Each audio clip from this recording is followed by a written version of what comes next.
Hi Moonbeams, it's Nikki T here at Moonchild Tarot with another tag for you today. I am on camera because this is the Riddle Me This tag that was created by Kelly Reads Stuff. And as Kelly is a newer channel as well as like mine, I completely understand that to create a tag, put that work in, do all that, and kind of, it is a mammoth task. And with lots of tags going on around the tarot tube community at the moment, I thought I'd concentrate on tags from smaller creators to, just spread the love and spread the joy. So without further ado, we will get started. As always, I will link Kelly's video down below in the description with all the tags, so if you want to join in, you can join in.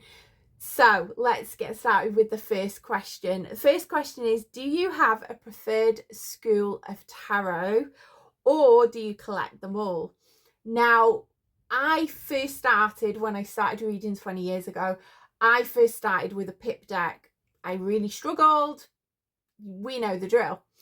So then I moved on to a Rider-Waite-Smith clone. So I think my heart is always with the Rider-Waite-Smith tradition, even though I don't really vibe with the traditional kind of imagery.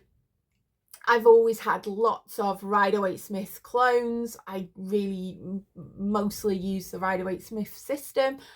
I do have some Marseilles now, and I have read with pip decks anyway before getting into Marseille. I am learning more into Marseille and I'm really digging in there. As you know, I do have these here. I do have, and I'm knocking the whole thing down, you'll have to excuse the mess. I do have a Thoth, and I am hopefully going to be doing a Thoth study in kind of September time to get more to grips with that. But I think Rider-Waite-Smith is, I have a collection of them all. I don't really discriminate. If it's a deck I like the look of, I'm gonna get it and I'm gonna read with it. So I probably do lean to Rider-Waite-Smith kind of systems anyway. Right, I'll have to excuse me because I've got my notes here.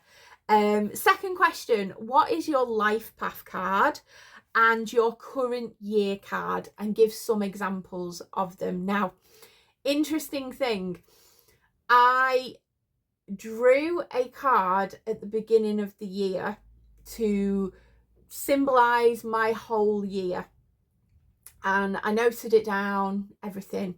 I've now found out that you can calculate your current year's card, adding your date of birth and 2026 instead of your year you were born, because that's how you would get your life card number. Now, interestingly enough, my life path card is the same as my current year card, and also it's the card I pulled out of the whole deck at the beginning of the year. Riddle me that.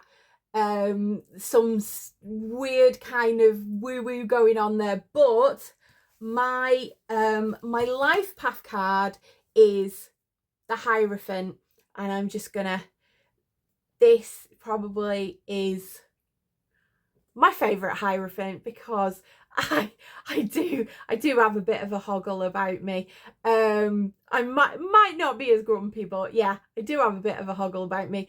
So my life path card is the Hierophant, but with Temperance in as well. So this is from the Ink and Inspiration, which is a kind of Marseille style deck or influence deck. So I've got the Hierophant, which is tradition, structure, everything I love. and temperaments, which is patience, moderation, slow. I do have, and I know it's not the justice card, but I do have a lot of Libra in my chart, so kind of that balancing that it makes sense. And when I looked, I drew a card at the beginning of the year, and what would you know? It was the Hierophant.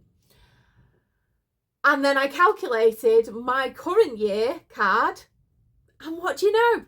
It was the Hierophant. So I'm in a bit of a study year, I'm in a bit of a learning year. Here's the Hierophant from the late Arthurian Tarot, which I love this because it's got like Anthony Hopkins, like old wise man vibes with that kind of, you know, yeah, it does. To me, it looks like Anthony Hopkins if you give him like a big white grey kind of beard and stuff like that.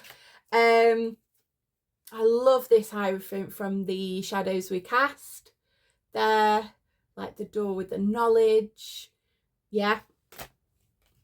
And finally from the Rainbow Spectrum, had to put a bit of Patrick Valenza in there. I do definitely have, you know, the Hierophant is ruled by Taurus. Tauruses can be quite like structure, routine, can be a bit stubborn.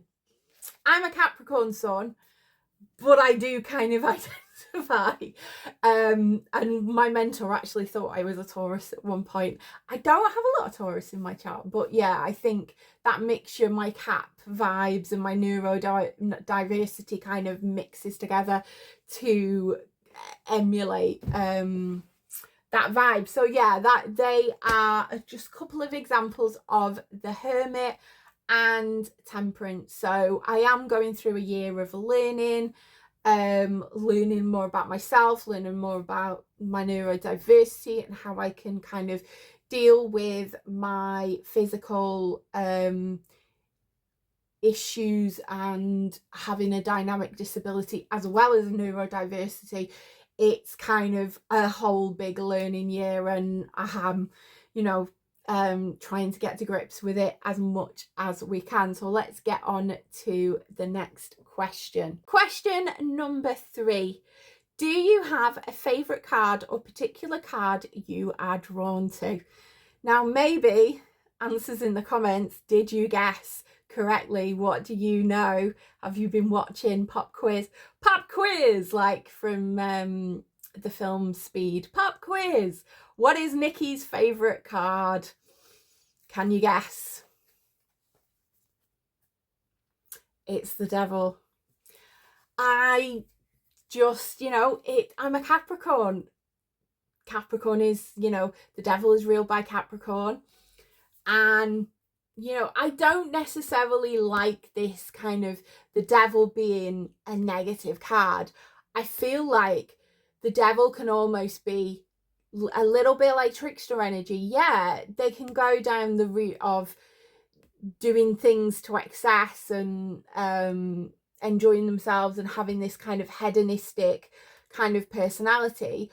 But I sometimes, when you think about Capricorn and you think about the qualities of a Capricorn, Capricorns are immensely resilient. We're resilient. We're mountain goats. We're you know, we get up them hills and we're blooming tough and we're tenacious and we get things done. So yeah, there's sometimes a negative representation. I tend to, if everyone's saying that, oh, it's the Devil card, you know what I mean, I tend to oppose it. I tend to go in the opposite direction of what everybody else is doing. Like if loads of people are raving about a deck, I might really like it, but my inner rebel wants to go, no, you know what I mean, and turn the other way.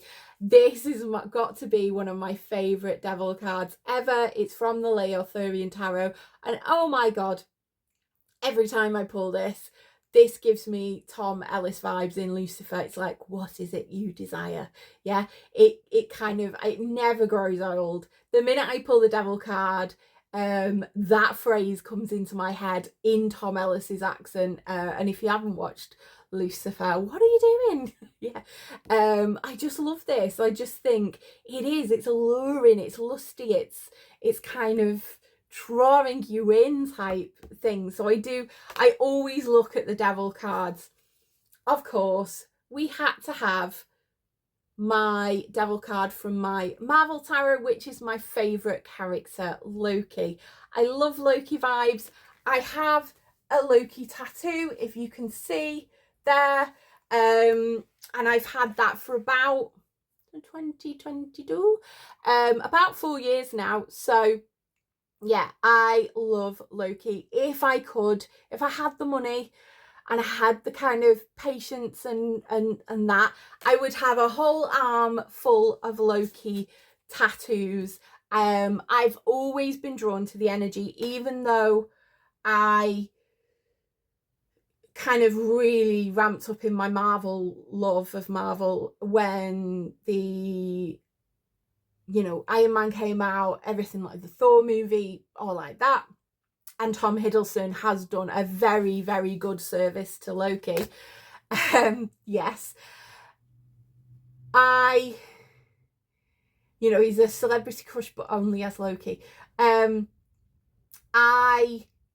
always been drawn to Norse, kind of the Norse pantheon, and I've always been drawn to Loki. I always secretly love that trickster energy, love that, because in my head often it's telling me to choose chaos when I want structure. So yeah, gotta love a big devil card. This is your more traditional. This again from the Ink and Inspiration, which I'm using for the month of July. You'll have to excuse if you can hear big howling wind. We are in the middle of a very big windstorm at the moment.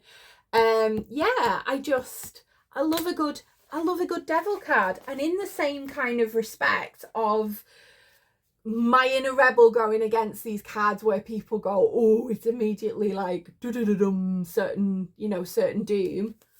I love a good tower card. I do. I always look at the tower card in a deck.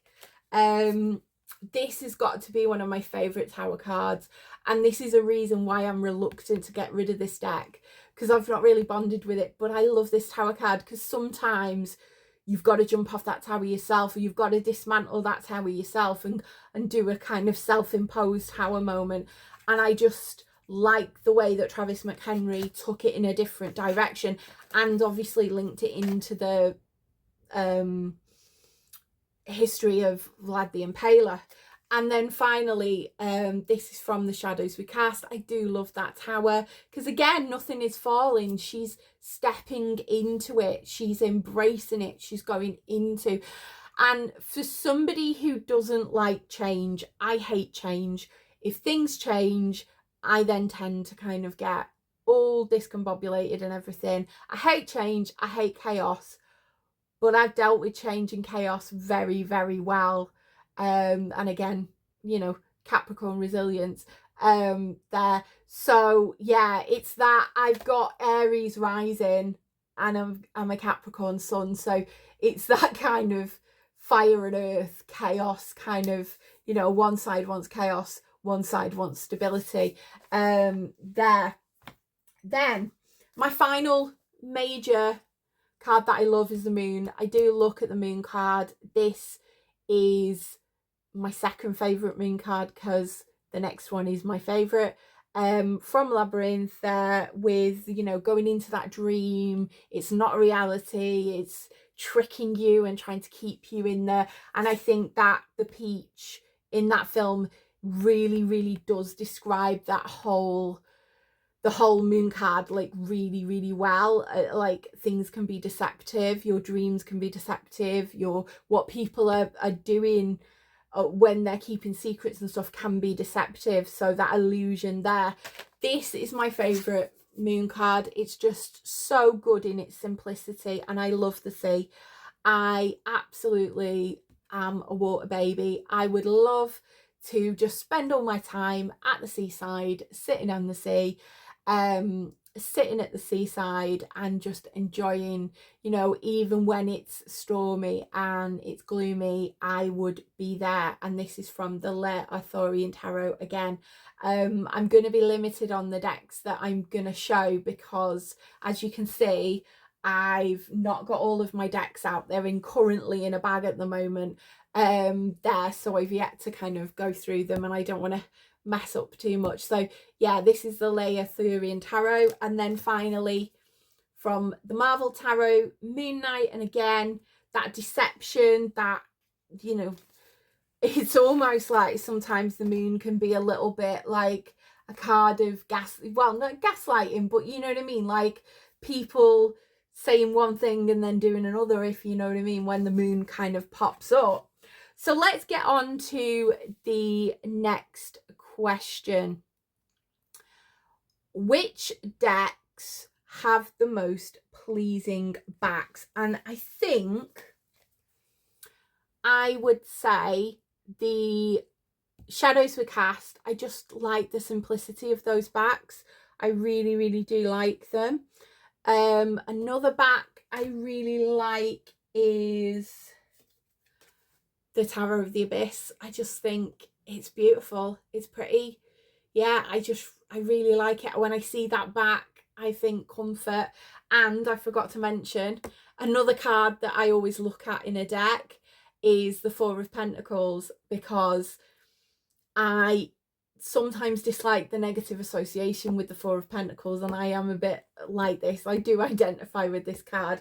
I do hold my kind of, I am very frugal with my resources and things, and I will try and get the most out of my money there. So yeah, I can come off as like somebody who won't lavish. And finally, the Knight of Pentacles. I identify with this card so much, even more than the Queen of Pentacles, which is again linked to my sun sign. Just, I am very loyal. I might take ages to get the job done, but I get the job done and I'm diligent. I might grump and I might moan while it's going on. I might kind of be like, ooh, like that, and it'll feel like trudging through mud, but I will blooming get there. And that's kind of what I'm like. I will get there. I will keep going. I won't give up. So I really do. When I see the Knight of Pentacles pop up, it gives me a wee smile, because I do identify with this card. It's like slow and steady wins the race. And this card also reminds me of the film Never Ending Story, which I only saw as an adult. It's hubby's favourite film, but I didn't see it till I was an adult. And oh my lord, yeah.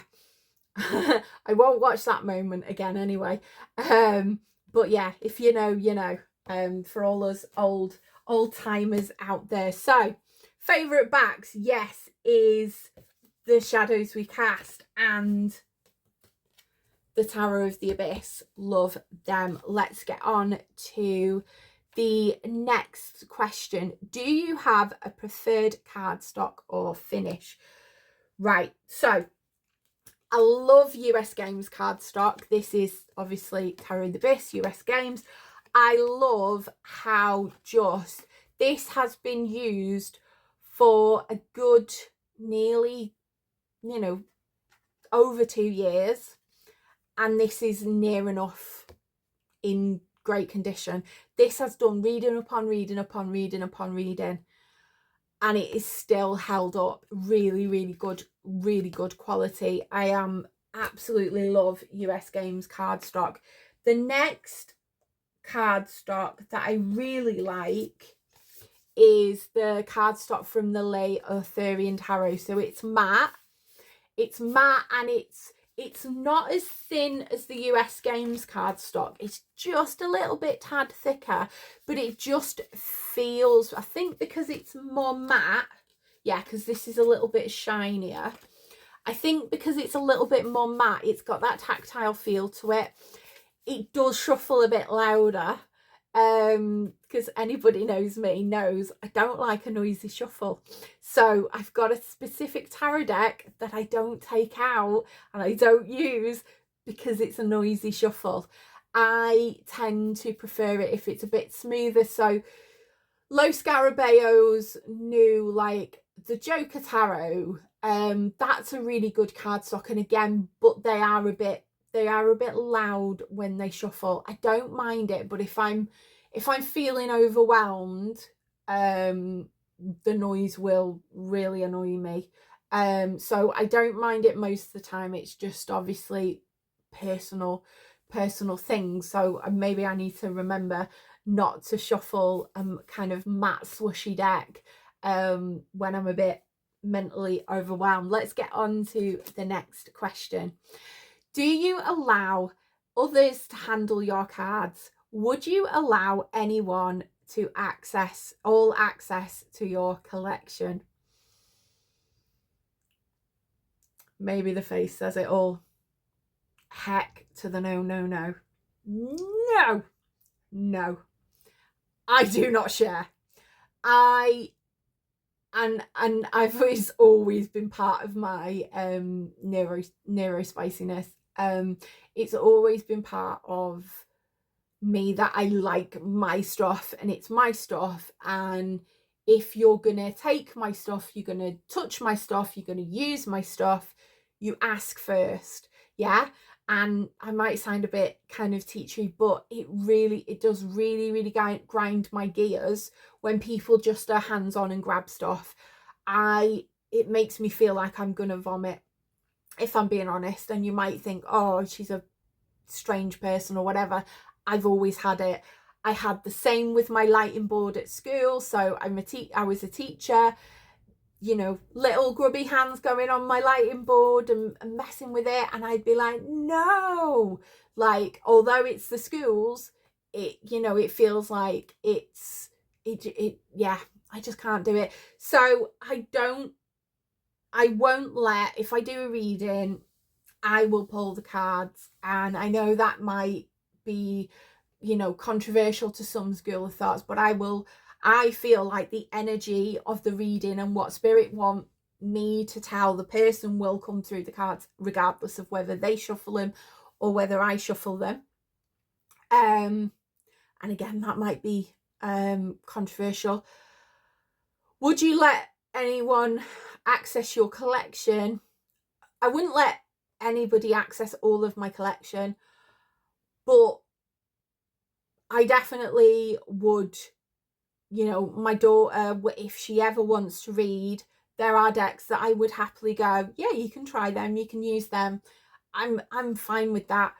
But you will not touch my, you know, you will not touch my kind of collector's ones or very expensive indie ones that you can't get, because, you know, hubby actually has his own tarot collection. He has 2 decks, and he always says to me, do you want to use my decks? And I'm like, no, it's okay.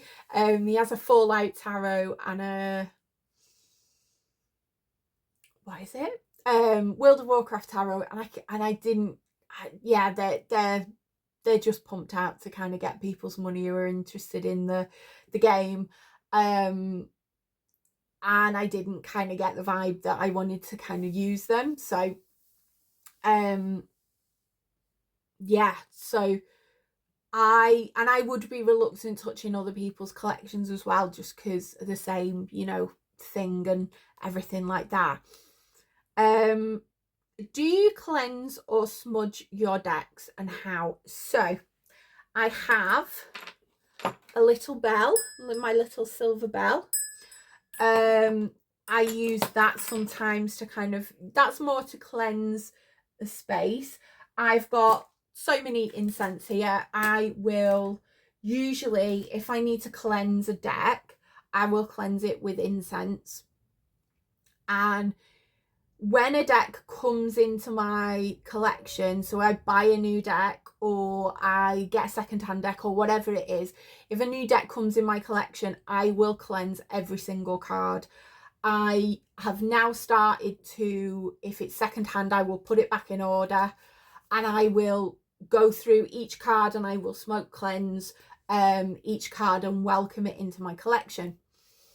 Now, pretty much after that, I don't do that much cleansing. If I feel that it's a bit weird or it's a bit off, I will do a general like waft it over some incense there. But I have, and I don't actually have them out at the moment. There's one here. I have lots of these. So I put them on my deck. So this is, you know, my deck will be on the table and I'll have a selenite stick on top of it. And I feel like that kind of draws out any energy that's needed there. So yeah, let's move on to the next question. Do you interview your decks, and what are your deck interview questions? Again, this one depends. I have done interview decks. I've interviewed decks. I have, you know, done the questions. I've done that. And I think it's if I have time or the inclination, and I think, yeah, I'm going to interview this deck, get to know it, whatever, I will interview it. I did that with my Bonefire. I've done that with quite a few decks. However, decks like the Shadowy Cast, I'm learning the deck as I'm using it. So I tend to kind of, some I will feel like I do need to interview it, or I will feel like I want to interview it because I want to get to know what energy it's like. But most of the time I like pulling the, you know, doing the cards, using the deck, getting to know it, spending a month with it, and then I'll know what type of a deck it is, whether it's, you know, a sassy deck or a blunt deck or a gentle deck. I want to get to know that energy myself there. So let's look at where it, oh, my spread book. I've got a book where I keep, if I see a spread that I like, I pop it in here. I've got an interview spread in here. Just trying to find it. It's round.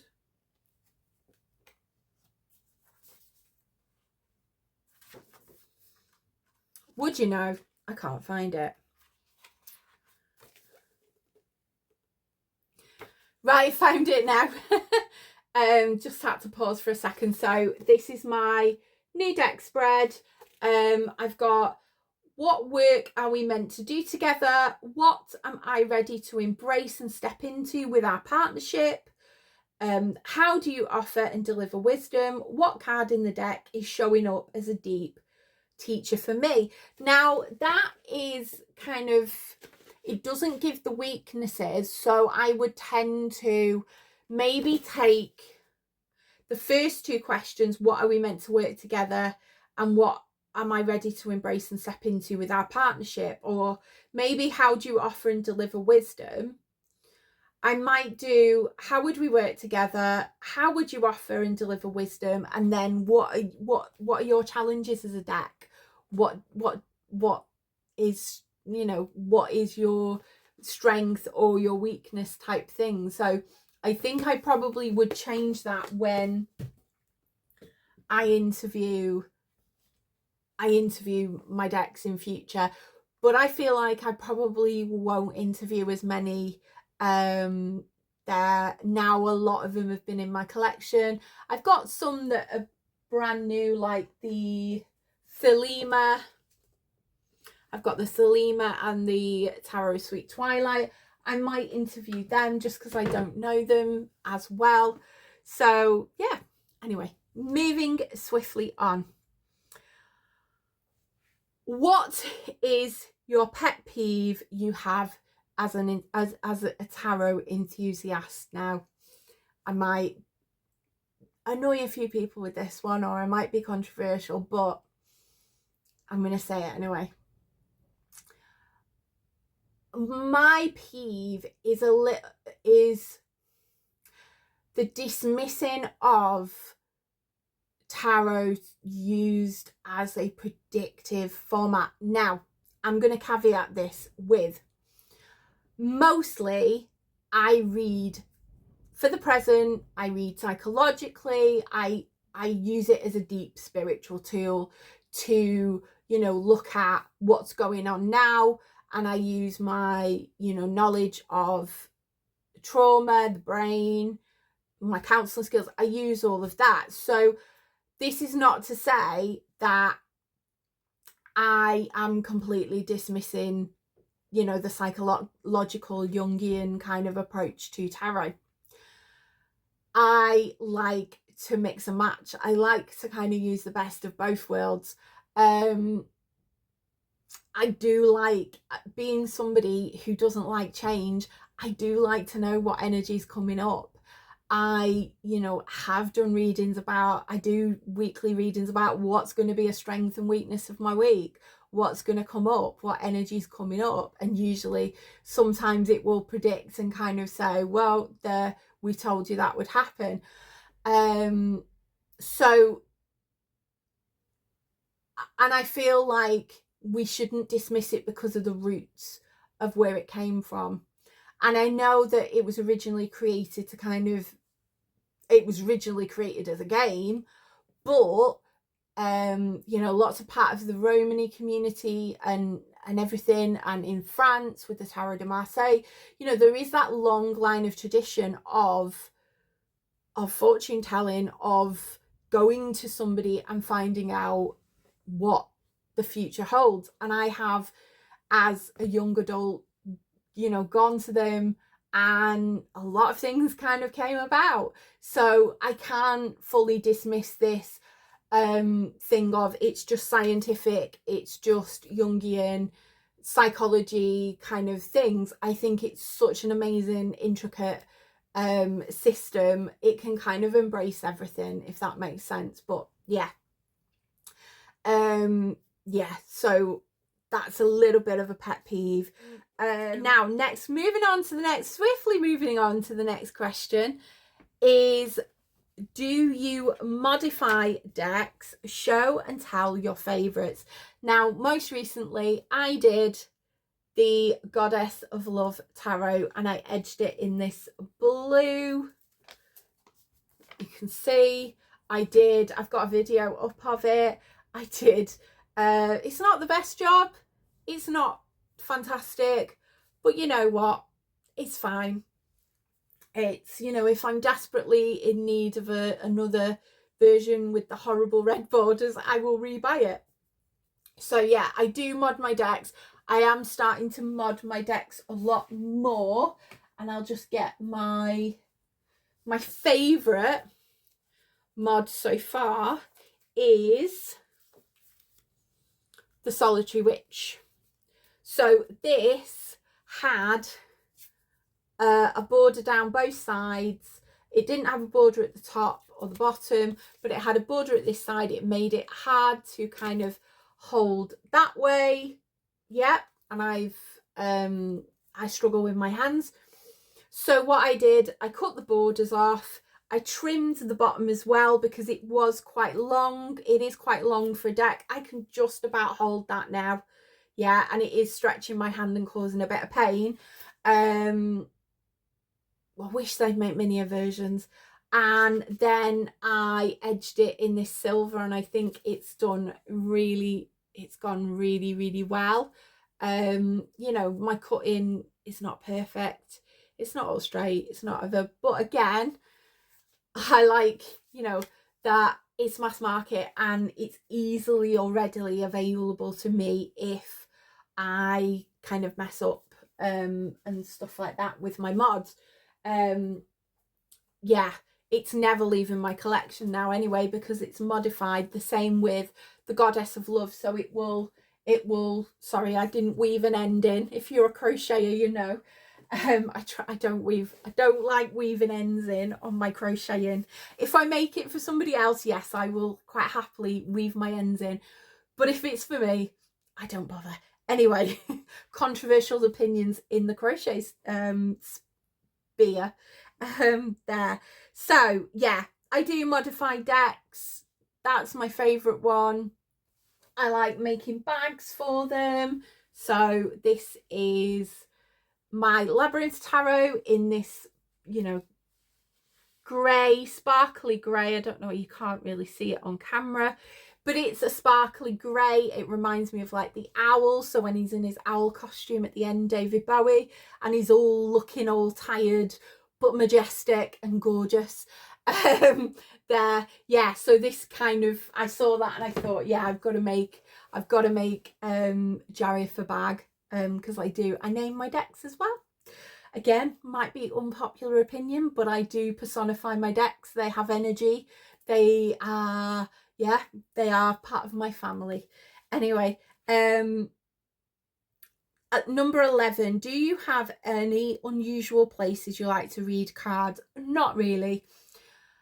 I have read tarot on a bench by the pond that we've got, but they started to blow away. I had my little mini Everyday Witch deck in my bag, and I started pulling some cards, and it wasn't very good. It wasn't a very nice message, but they started trying to like blow away and stuff like that. So I tend not to take them out anywhere. I might have a deck in my bag to read kind of on the go if need be, but I don't tend to kind of take them anywhere unusual or anything like that. I do maybe want to do some readings on the beach when I go away on holiday, but that will be my, and it's typical, I think it's in the bag, that will be my Wild Unknown Witches in a Tin.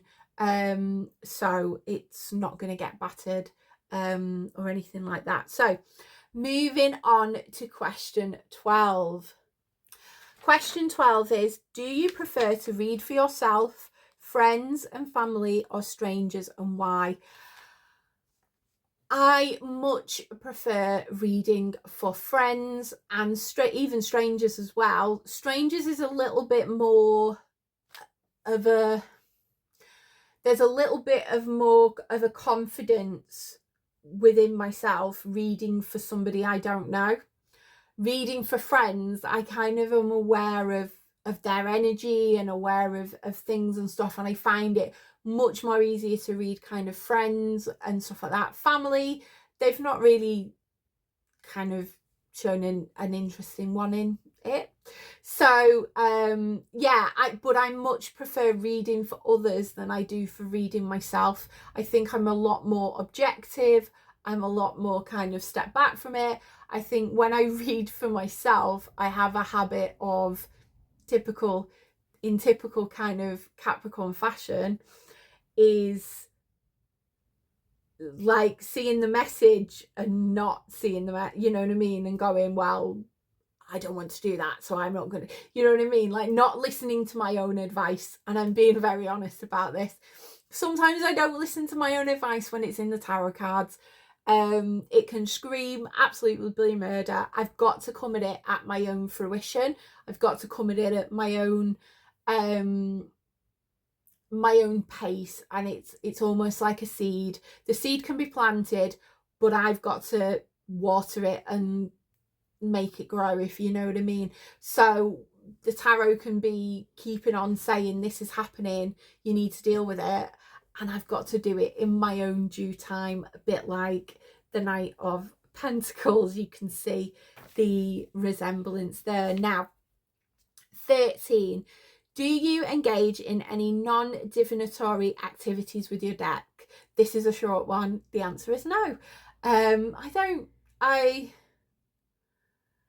don't see how I could use it in any other way. I mean, I could, you know, altar card, things like that could do, but that's not really what he's saying. I don't use them as kind of part of a game. I know you can do tarot solitaire.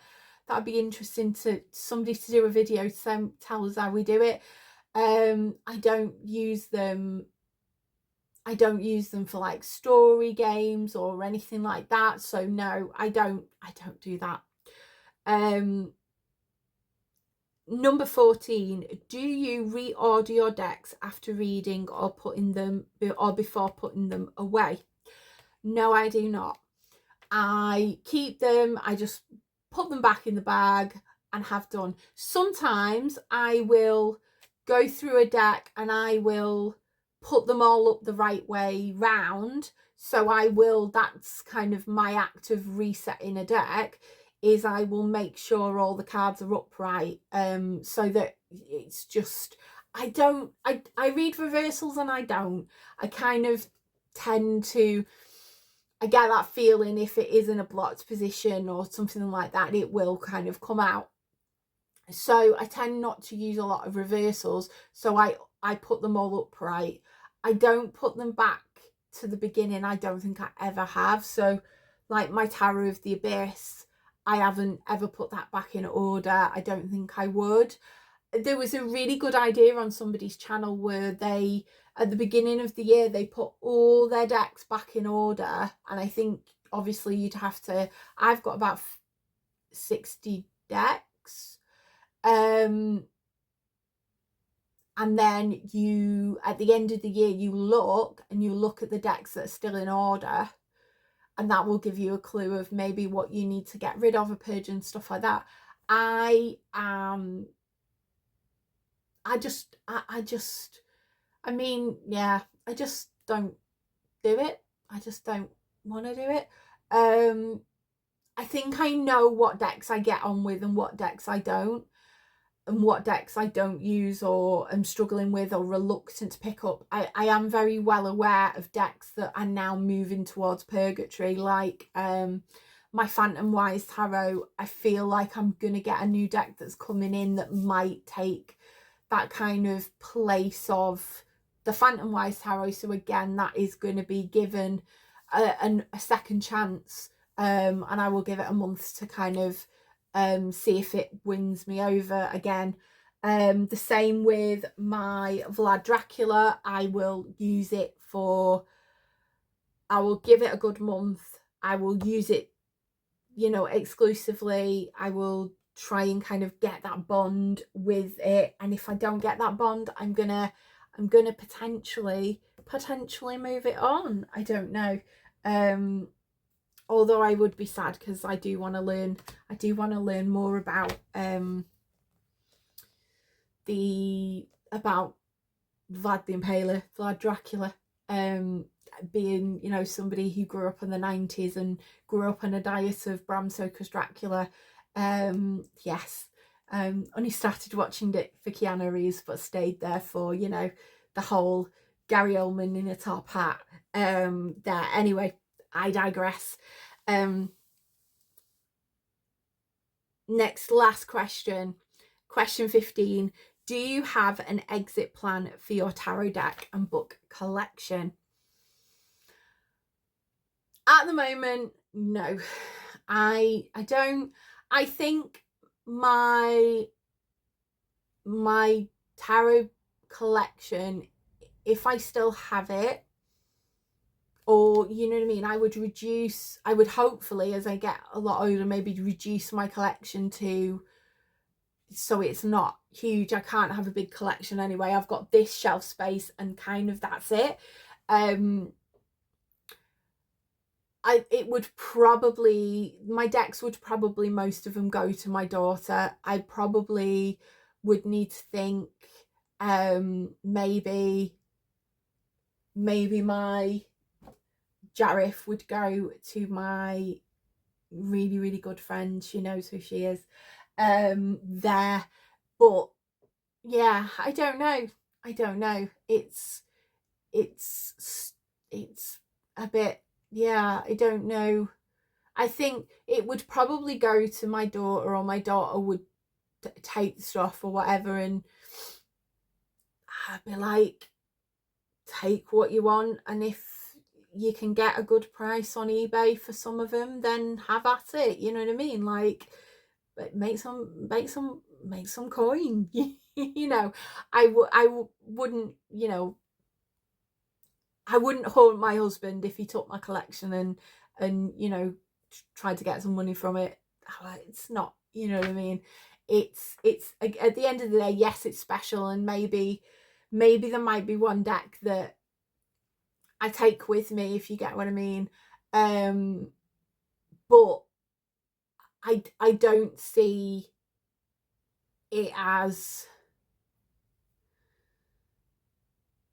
I don't know, if my daughter's interested, yes, she might take them. Same with my books, my journals, things like that.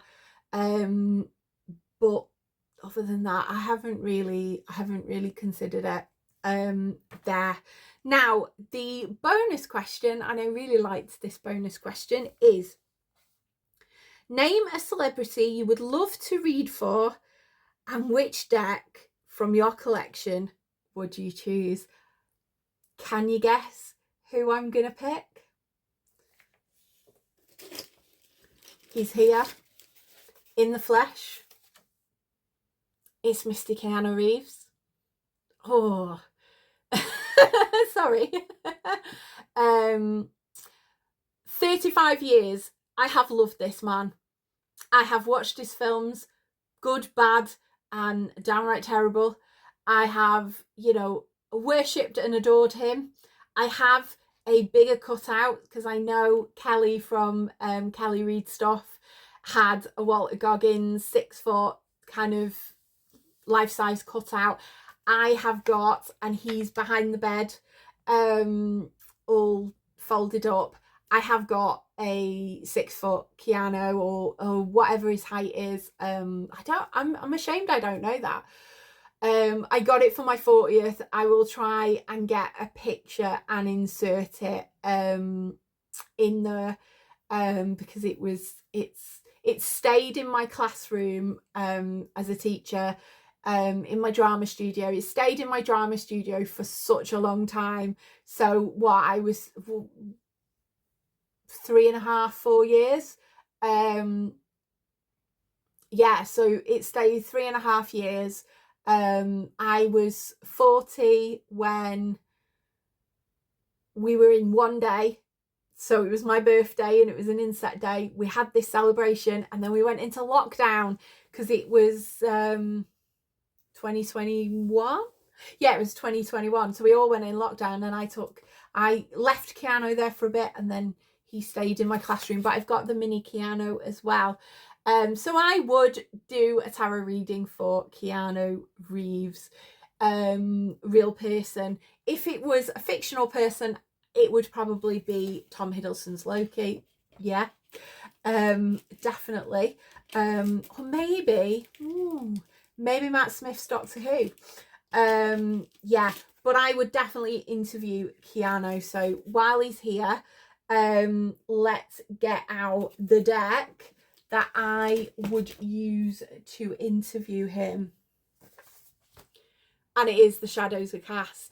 I did think about doing the Tower of the Abyss because I thought, oh, if I was interviewing Keanu Reeves, I'll be a nervous wreck. I need a tarot deck that's like knows me inside out and everything and stuff. And it is very deep. It is deep, the Tower of the Abyss. But then when I was thinking about it, I was like, Keanu is a deep man. He is a deep thinker. He would probably appreciate, you know, a deck like this, a deck with kind of spiritual depth and kind of dimension. He would appreciate the kind of, that life is not always a ray of sunshine and it's not all cute and beautiful. It is sometimes dark. And I think we would probably have a very deep discussion as to the tarot cards and things like that. Yeah, Keanu is just one of the most exceptional men you could ever imagine. He is just legendary. And I would pick this deck because it's so, I think I'm now starting to, as people might have known from my other videos, I've been struggling with this. I've been really struggling. I've been struggling to shuffle it. I've been struggling to connect with it. It's read beautifully for other people, but it's not read beautifully for me. And I had a moon reading and something clicked. And this goes deep. And And it's even, some people said it's a gentle shadow deck. Yeah, this wasn't gentle. This literally put a scalpel to the wound and kind of went, no, we're opening that one up. Yeah, and I sat there and at the reading and stuff, and I got teary. And yeah, it is a very, very deep deck. It really has got that depth of feeling. And you know, on Capricorn full moon, I had a lot to shed, and it brought it out absolutely perfectly. And yeah, it is a deep one. So if I was interviewing Mr. Keanu Reeves, I would use the shadows we cast. You know, if they had a Bill and Ted tarot, I would, you know, Insight Editions, can you hear me? Can we have a Bill and Ted tarot? If they had a Bram Stoker's Dracula tarot, I would possibly, or a Matrix. And I know there's decks, because there's one on my wish list that I really want, which is the Pop Culture Tarot. I know there's one that's got Keanu in it as John Wick. It's got the Matrix reference. It's got everything. If they had a Matrix deck, yeah, I would be here for it, and I would read. But for now, I would pick the shadows we cast. I think, and I know that other creators have mentioned this as well. There is one creator who loves the John Wick series. I don't understand why nobody hasn't created a Keanu Reeves tarot deck yet. They've got a Keanu Reeves oracle. He's got his own little oracle, yeah. But I think he's had so many movie roles, so many things happening to him, such an amazing kind of life, full of trauma and everything, but he's handled it with so much grace and dignity, and he's just a dude. He's just amazing. I don't know why a super fan hasn't decided that let's put this into a tarot deck. I would definitely pay for it. I am not above shameless kind of pop culture marketing. You know, I'm the girl that bought, excuse me, the Wicked Tarot just because it's my favourite musical, and I haven't got on with it. But yeah, I am not above a good shameless kind of marketing technique there. So yeah, if you had a Keanu Reeves deck, I would absolutely love it. And bands and music, why didn't they not take a music catalogue of a Queen tarot deck or something like that? Anyway, yeah, but they've got to be done by actual fans and not people that just know tarot but don't know the source material very well. Because as I said, my Labyrinth deck is brilliant, but the Wicked deck, yeah, I don't understand where the source material is. The Agatha All Along deck was brilliant, really honoured the source material. I don't think that was an Insight Edition. Yeah, so I'm not above being marketed to. Anyway, I will leave it at that, because again, I have done an epically long video. You'll have to excuse me. I may appear a bit more giddy or silly than usual. I am a little bit tired, and when I get a little bit tired, I get a little bit hyper. Yeah, so it looks like I've been on the coffee, but I assure you I have had none. I hope you enjoyed this bonus video. We will be back to scheduled programming on Tuesday, and I hope you have a wonderful weekend, everyone, and I will see you all soon.